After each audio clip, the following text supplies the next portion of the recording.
Hi, I'm Ken Hockey, WorkBoat's senior editor, and I've got 3 questions today for Larry Bowling, the senior marine accident investigator for the National Transportation Safety Board. Larry, thanks for having us to speak to you today. And first question I have for you is, can you tell us the most common misconception about NTSB? Thank you for the opportunity to speak. I think one of the most common misperceptions that I have found in the field since I've been with the NTSB team in 2006 is the fact that a lot of industry folks in the maritime side may think we're doing investigations for purposes other than safety related.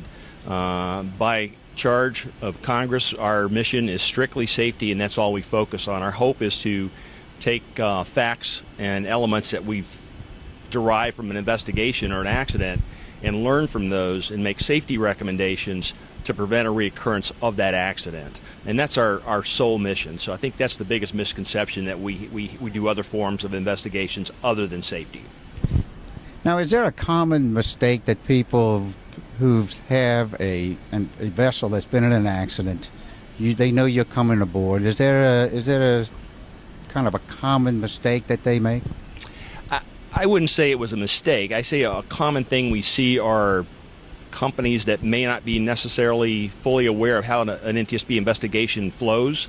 That's why today in my presentation I tried to give a little overview for that. So I would say potential lack of preparation would be the biggest thing we run into. For example, when you have an NTSB investigative team coming in, you want to make sure you're prepared. You have enough resources to get together in our various groups, our investigative groups, such as human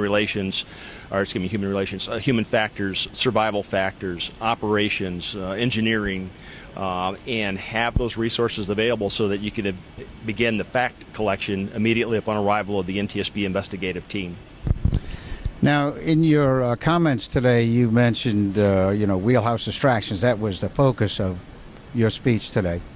And one of the things that you mentioned that has been a lot in the news in the past 18 months or so, as a wheelhouse distraction, cell phones, iPads, things like this.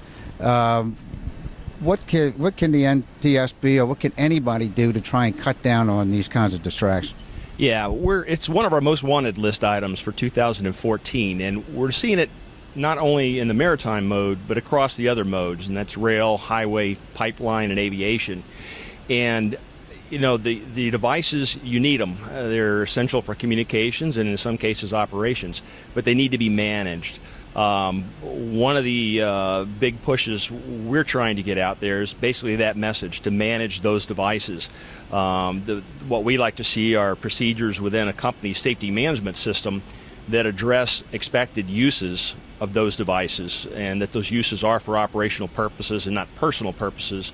If you're involved in a safety-sensitive function, such as a master navigating a vessel upriver, or a pilot on the flight deck navigating, an aircraft.